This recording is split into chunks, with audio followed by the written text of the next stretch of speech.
Good morning, Musicografia.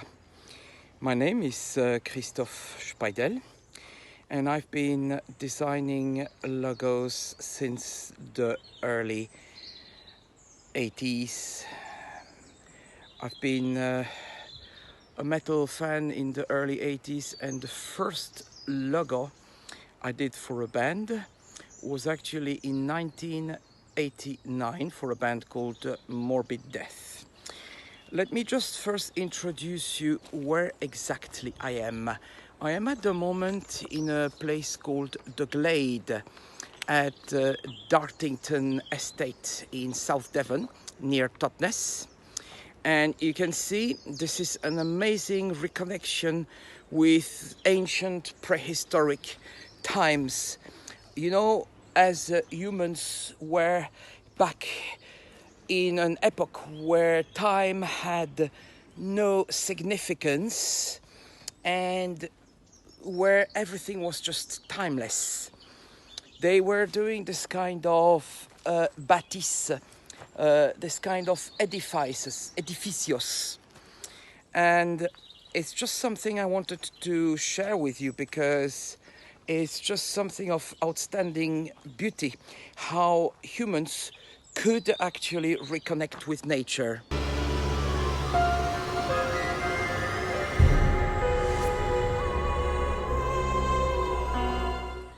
Let me just present you the location where we're right now.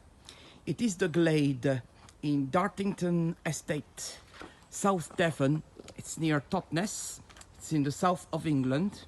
And this is an example of what really inspired me in terms of doing my logos, because my art is very closely connected with nature. And this is the perfect example how black metal could even have existed in the prehistoric time. This is actually an ancestral prehistoric festival place. We suspect that humans started organizing rituals, festivals, and concerts, gathering of all sorts in this kind of pavilion. It's basically a sort of shrine, a temple, where black metal bands and their predecessor were performing strange rituals.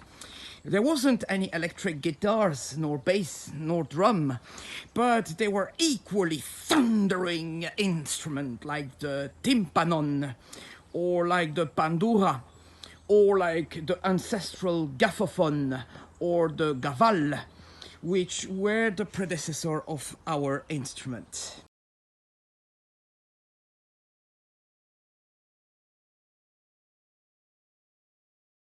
Yes, I have done symbols, I have done some graphic designs, you know, all handmade, but none of them have ever been used or accepted, because when I drew people, the clients found the drawing of people and other figures, warriors, they found it proportionally and anatomically wrong. So anyone who had a call upon me for doing other things than logo have given up on me and decided to move to somebody else. Even Harleka Rose, who is the mistress with the hammer of hate, the lady of the lake, told me that I have to focus on logos and that I should not spread myself too thin with trying to do album covers. A lot of people, she's not the only one who told me, a lot other people told me, Christophe, leave the artworks, other things than logos. There's plenty artists who do that. Christophe, you must remain focused only on doing logos, because that is what you're the best. Please don't spread yourself too thin. And I have listened to what everybody told me.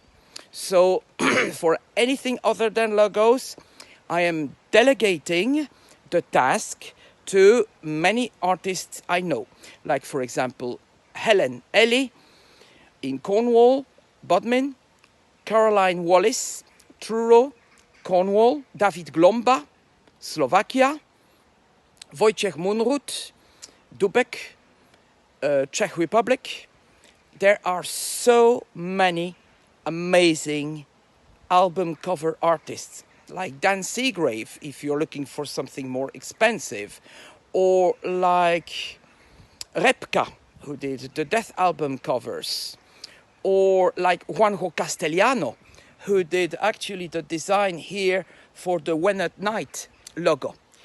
These are people. So now I'm delegating all the time other things than logos to other artists. I take care of logos, symbols, lettering, typography, calligraphy.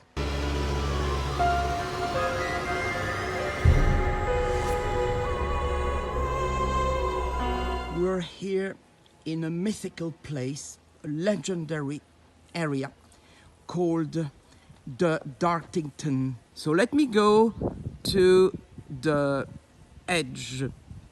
Let's turn the screen and let me talk. And we're in the right place to talk about the most important logos I have done. The main reason why these logos are important is because they're helping me to become who I really wanted to say. So we're going to talk about 5 extremely important logos I have done in my career. We're going to start with number 1. It's Emperor, no doubt. When I did the logo in 1991 and I sent it over to Samoth and to Mortis in an envelope, then I had a feeling that Emperor will become a major band in the Norwegian metal scene. Number 2, Moonspell. As Emperor is hailing from the north, Moonspell is hailing from the south. There is no north without south. Think about a 2-headed eagle. One head is looking up the north and the other is looking up the south. There is a reason why the 2-headed eagle. Moonspell is the one from the south. And talking about Moonspell, we're just having behind me a tower that reminds me so much of the Portuguese architecture. Think about Torre do Belém or think about Guimarães. So there is a feeling why I am in this particular location. Number 3, Enthroned. First band from Belgium that became really big alongside with Ancient Rites. Enthroned literally carried my name around all the nations, with South America in particular, as the band is very popular. Logo number 4 is Impiety. Impiety is hailing from Singapore, and the band has helped me to explore a more oriental, slightly more oriental, yet barbaric Eastern black metal feel. Number 5, Graveland. Graveland is from Poland, and yet the band is very controversial, or controversial, depending if you like Cointreau or not. Is actually a band that had a huge following and a large impact in the scene. As you can see, we're having here the visit of a yellow jacket that is trying to get me. So we're going to move somewhere else. We have some of the most recent bands that I did some logos. Like in 2008, there was Wolves in the Throne Room, which has become a very inspiring and very influential band. Number 7, it's Rihanna.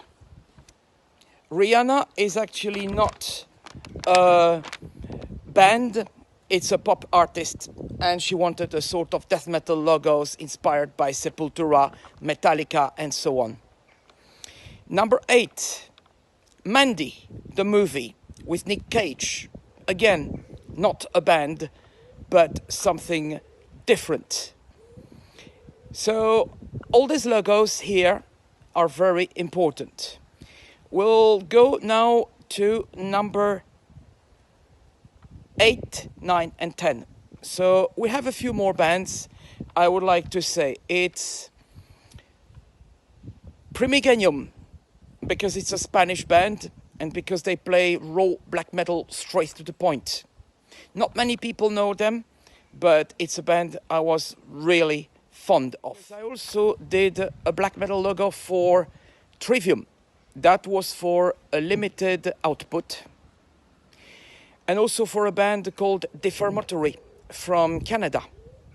So that's a death metal band. So I wanted to mention that I've worked with a lot of different bands, including Cryptic Tales from Poland.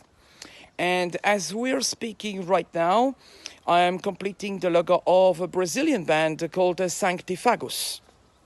So that's just to give you a very hot update. I think I've tried to answer the question as much as possible.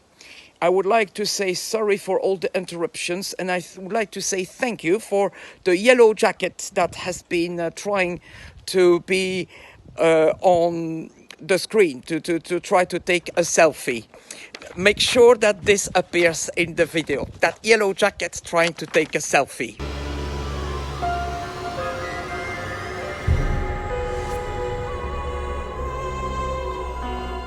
We're entering Dartington Estate and we are arriving to question 7. Il est toujours un grand mystère de savoir et d'apprendre et de regarder la beauté de l'endroit où on débouche. So it was in Belgium in 1989.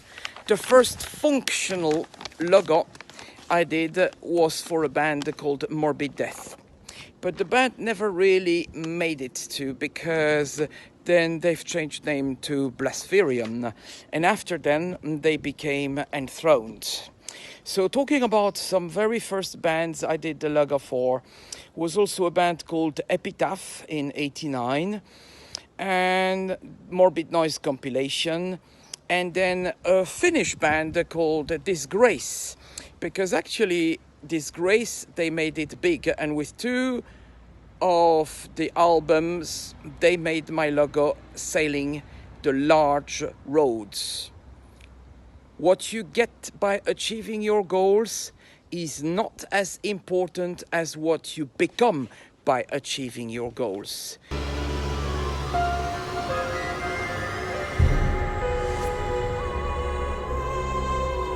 And the first band that really trusted me with about the logo is the band I actually surprised, is Emperor.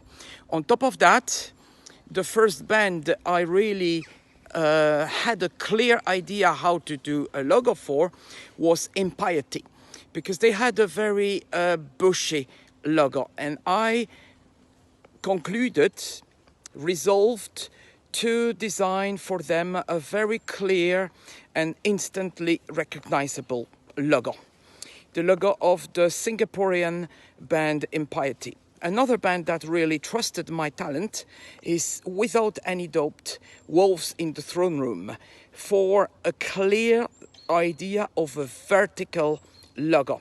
A logo with 4 wolves that have been used for limited hoodies, t-shirts, and rare merchandise.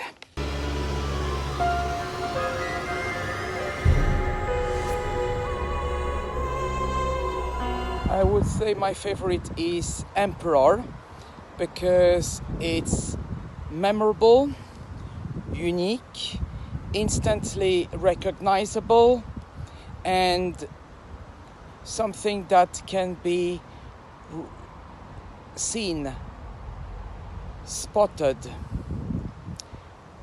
pop in your mind instantly. And once you've seen, in a split second, this is going to be engraved for the rest of your life. Other memorable Logos like that because of their simplicity, uniqueness, awesomeness. Logos Don't Mind Me would be Impiety, Enthroned, Moonspell, the first of course, and Logos Not Done By Me would be Metallica, Judas Priest, Testament, Exodus, Pantera, Satyricon, Mayhem, Sarcophago, because they have this memorable vibe. You see them in a split second, you recognize them instantly, you remember them for the rest of your life.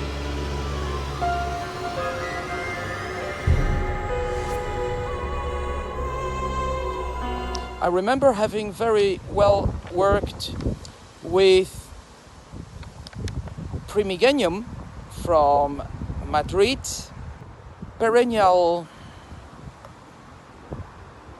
from Barcelona,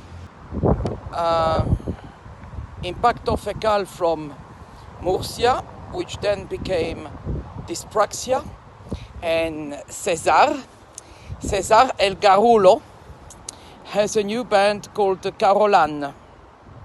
Garulo, ¿comprendes? Garulo. So Spanish scene has some of real amazing bands, and my favorite Spanish band from all time is Avulst.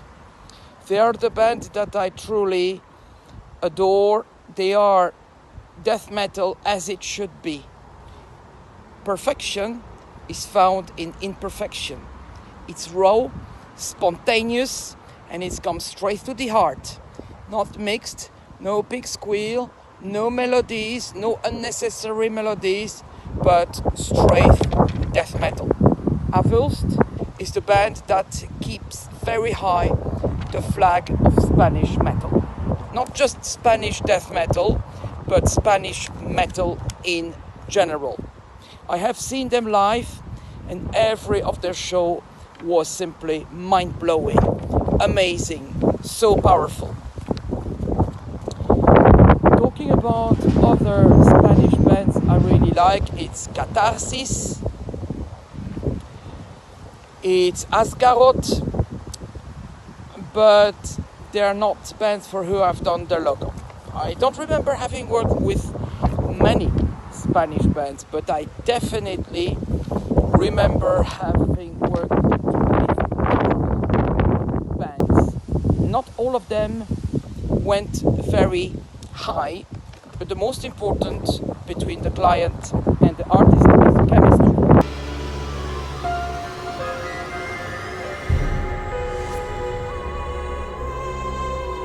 I would say I do. I especially remembrance bands from the late 80s like Necrophiliac. They have released an amazing demo called Infernal Exorcism. I also like their album Caopula Citadel of Mirrors, but Infernal Exorcism has been one of the best demo tapes I've heard for a very long time. Other Spanish bands I would mention are Teratoma from Barcelona. That's a band from the late 90s. Hemorrhage, which is brutal death grind. I had the opportunity to see them at Barosellas Metal Fest. Warmed from North Spain, which I have recently seen at Brutal Assault, but before I've seen them also in Club Anoeta in Vigo, and some other extreme Spanish bands I remember having seen and having really appreciate was Omission from Spain, kind of old school thrash black metal, amazing band. So it's a lot of bands to remember, and I have to say that I'm quite impressed. I also have seen gigs at Ritmo and Compass in Madrid, the Club Mephisto in Barcelona, and in Murcia. There's also come some really great bands from Murcia, like Impacto Fecal, Dyspraxia, and El Ventano del Diablo. So there is a very interesting scene. In the northwest of Spain, I would like to mention Fermento, which is carrying very high the flag of true, authentic death metal, the way it should be. The album Insignia is a masterpiece.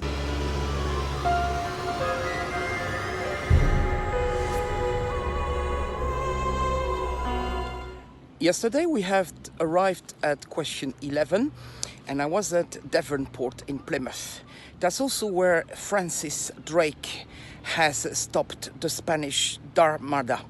Yeah, the Spanish Armada tried to enter the territory of England, but Sir Francis Drake defeated them.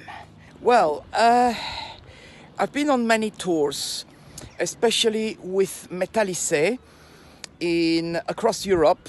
I think the first tour that I went was with Limbic Art, Mystic Circle, Rebellion, and Iconoclasm. That was in January 2001.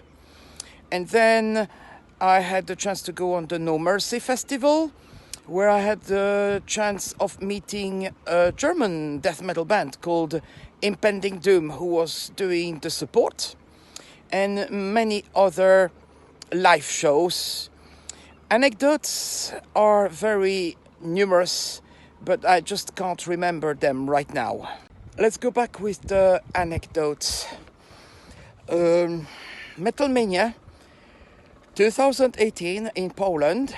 I had my first art exhibition at the Spodek in Poland. Emperor was the headliner of that festival. That was in Katowice.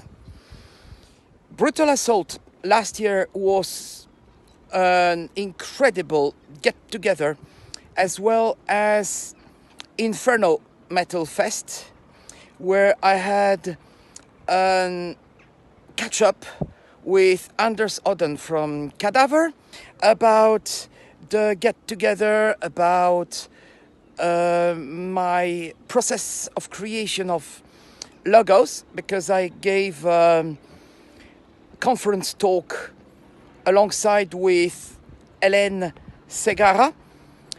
That was at the Clarion Hotel, the Hub.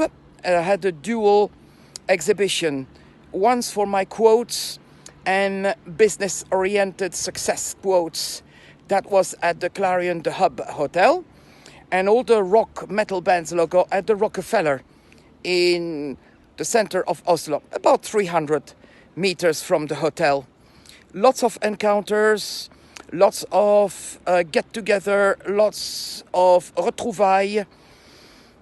For Spain, I remember very well having an after party at the metal place in Murcia, together with El Ventano del Diablo. The place was La Boca del Lobo. And in Vigo, there was a great get-together with Wormed and Behemoth and Golden Pyre from Portugal. That was in Galicia. So I remember that was in 2001.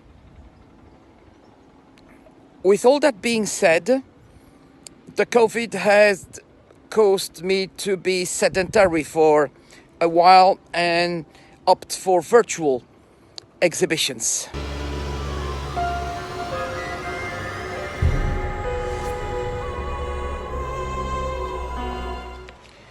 We're here in the magnificent location of Dartmouth Castle. As you can see, it is a very iconic location. This castle symbolized what is to be in a strategical location. And what you see here is actually the Dart River estuary in Dartmouth. I have indeed. I've worked with a movie called Meet the Unbelievers. I've also done Until Light Takes Us. I've worked with Rihanna in 2016. That was very time-consuming and at the same time with lots of changeover, people leaving the business and new people trying to catch up. So it's like passing a coffee by 4 intermediary. I will pass your email today, I will pass your submission. I was also working with the Metallica Logo with Jonas Åkerlund. That was extremely time sensitive because the turnaround was no more than 2 days. And latest ones I have worked with is with Panos Cosmatos for the movie Mandy, a movie that includes Nicolas Cage. This year I've worked with a clothing company called Drop Dead, which is also very fashionable and very estimated by young people. And this is exactly the kind of things I'm looking. I'm looking more and more to work with people outside the metal scene. I've also offered quite a few logos, even for names like David Bowie, or One Direction, or Kim Kardashian, or Ed Sheeran, Bruno Mars, but they never made it used. I would love to show them. I'm going to send them so people who watch the video could see which logo I'm talking about.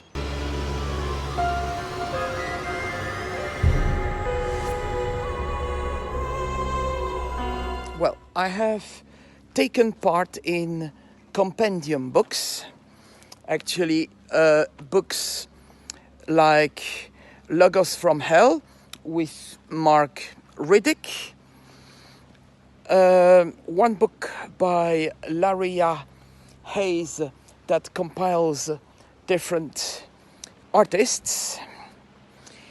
But I would like to speak especially about monographs. Monographs are books where I'm the only author and I'm the only person involved. So the first monograph, which is actually a book I had released on Gestalten, was in 2011, and it was simply entitled Lord of the Logos. As you can see, there is a pigeon who wanted to have a selfie with me. How art-amazing. Let me show you this. This is just an outstanding place. We're here in one of the best kept secrets of South Devon,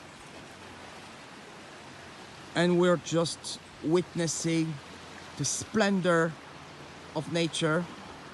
This is about the experience I had with question number 14 about the books.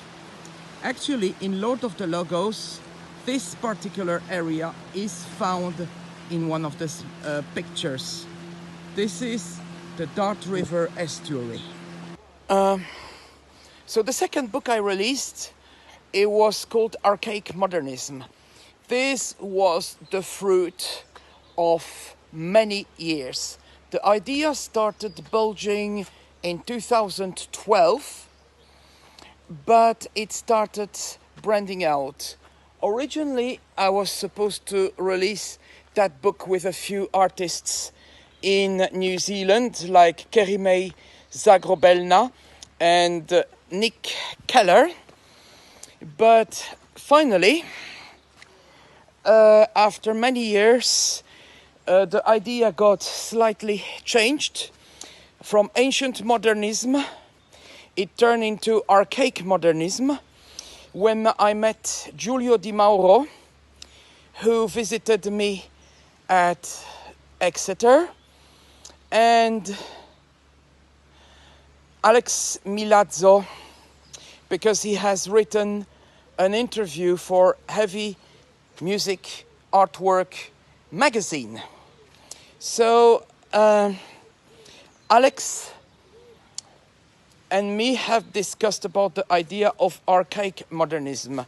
The idea that I had primarily was to release a very ancient concept where both very modern logos, very ancient logos, very smooth and readable logos, you know, it was supposed to have compendiums of notions of time, temperament, and complicatedness, simplicity when it goes to a logo.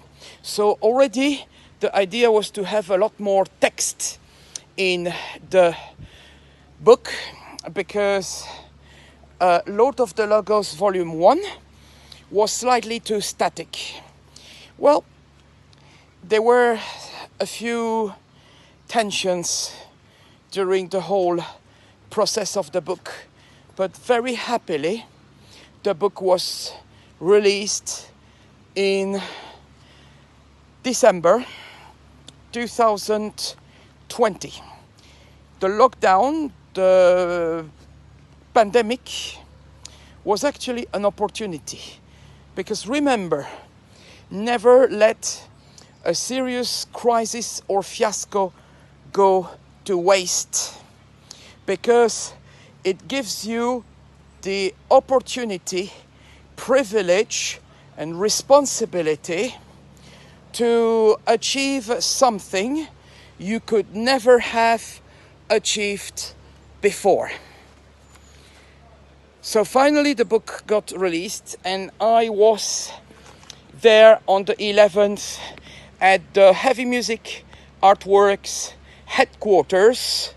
I did a live videos on Instagram that you will probably find if you go on my Instagram profile. So that was a sort of baptism and virtual presentation of the book, because it was a strict lockdown during that time. In the middle of difficulties are found opportunity. Okay, I would like to end this interview in a very beautiful way. I would like just to say to Musicografia, thank you so much for this amazing opportunity to become who I truly wanted to be. I'm here in Kingsbridge. What you can see is the backdrop of this amazing bay, which is the Kingsbridge estuary. So just appreciate the splendor. That's going to be the last notes for the end of this interview today. Thank you so much, Musicografia. Muchas gracias.